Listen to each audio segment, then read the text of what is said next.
Alright, motherfuckers, today's Tuesday, which means I'm going to be giving you guys some advice. You guys send in your emails, and I'm here to help you, so gather around the campfire. But real quick, I'm going to try and knock out 2 of these today, by the way. But I've got advice for people that play Infected on the map Dome.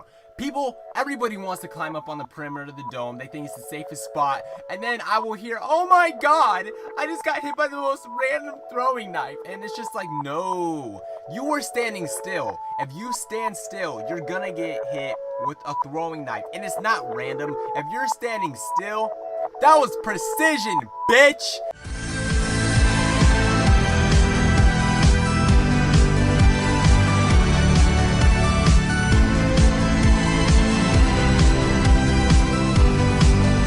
This first email kind of confuses me a little bit, but I'm going to see what I can do for you, man. It says, Friday night I was at this dance, and on the last slow song I asked this girl I have liked for a while now if she would dance with me, and she said no. How do I respond? The reason this confuses me a little bit is because you already did respond, and I guess you're asking what should I do if this does happen again in the future? How should I handle this situation?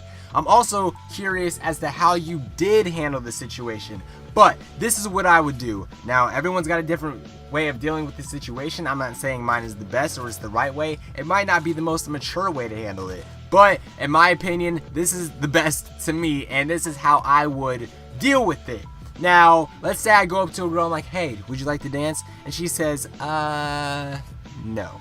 Then I say, well, fuck you then. But not with words. Say it with your actions. You cannot give this girl this satisfaction of thinking that she's the only one in the room that you care about, the only one in the room that you notice, or the only one in the room that you're even interested in. There are probably plenty of other girls in this room, and you gotta let her know that you don't give a fuck. So you simply say, alright, that's cool, shrug your shoulders, act like you don't care. You cannot act disappointed. Don't act sad, don't act upset, don't act angry. Just simply say, alright, that's cool, play it cool. Even if you really are devastated, you gotta play it cool. Be a man. So, you know what?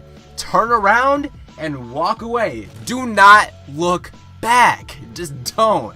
So, what I would do now is if I do notice a couple other girls, I will probably try to go up to them and talk to them and make sure that this girl knows that she was just 5 seconds ago. Make sure this girl knows that she was just another girl to me, just another option, not someone that I care about or someone that I will look back on. I'm moving on to the next girl now. So if there are other girls in the room, go up to them. You don't even have to ask them to dance because I'm sure you're probably a little freaked out. You've just been rejected and you don't want to go through that again. So I will go up to another girl and talk to them. Just make conversation and don't look back at the other girl. Don't even acknowledge her existence. Even if you're fighting it, just be strong. You gotta show this girl that you don't give a fuck. Now, talk to any other girls that are around. If you do have the courage, ask one of them to dance. The reason that I say most of this is because when you do get rejected or you get dumped, what's the first thought that comes to your head? You want to make that person jealous or make that person think that you've just moved on. So you try to go find another girl and you just try to find like a rebound, Have you ever been the rebound? If a girl just got out of a relationship and she just immediately runs to you, you're probably just a rebound. So that person is just there to make you feel better when you have been rejected or turned down. But, she could have said no for several reasons. Maybe she didn't feel like dancing. Maybe her feet hurt. She was tired. She didn't feel well. And, there's also just the possibility that she just really didn't want to dance with you. But that's my advice to you. Hope that you are able to handle this situation in the future.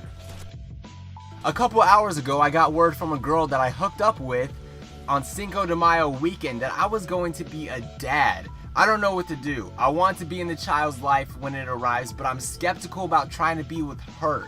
P.S. She's crazy. Thanks. Alright, let me tell you something about crazy girls, alright? And children. You gotta be there for the kid first. I couldn't believe I got this email, by the way. How old are you, man? But, listen, you gotta be there for the kid no matter what. I'll tell you right now. You guys all listened to my last story, The Scary Ex-Girlfriend. And what I'm about to tell you on Thursday is gonna blow your mind. But, at the end of the day, if she had a kid and it was mine, I would be there for that kid, regardless of how crazy she is. You can't think about her, man. You gotta think about the kid. What if it was you, man? Just think about it. If your dad just walked out because your mom was batshit crazy, you'd be like, damn, dad, what about me? So, come on. You can't really think about her. You know, you don't have to make a relationship with her. You don't have to be her friend. You guys don't have to get along. It helps, but at the end of the day, it's all about the kid, alright? Don't worry about the bitch. If you guys have any questions, be sure to send me to my email. It is in the description below, and I am willing to help you to the best of my ability, you guys. Thanks for watching, and I'm out of here.